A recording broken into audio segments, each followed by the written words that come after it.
বোকা মানুষ ধোঁকা খায়, সৎ মানুষ কষ্ট পায়, আর সরল মানুষ বিশ্বাস করে ঠকে যায়, আঘাত পায়।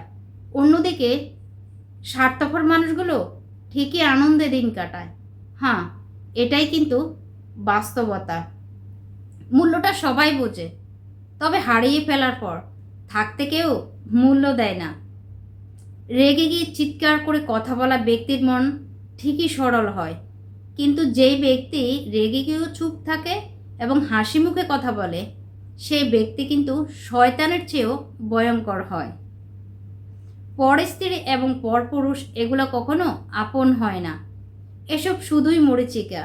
এসব মরীচিকার পিছনে ঘুরবেন না।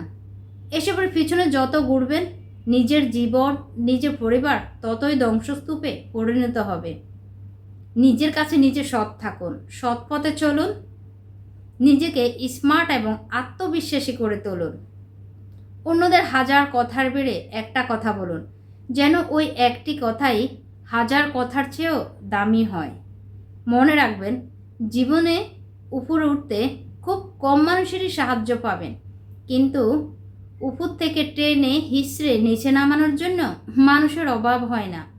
জীবন চলার পথে এই কথাগুলো অবশ্যই মনে রাখবেন।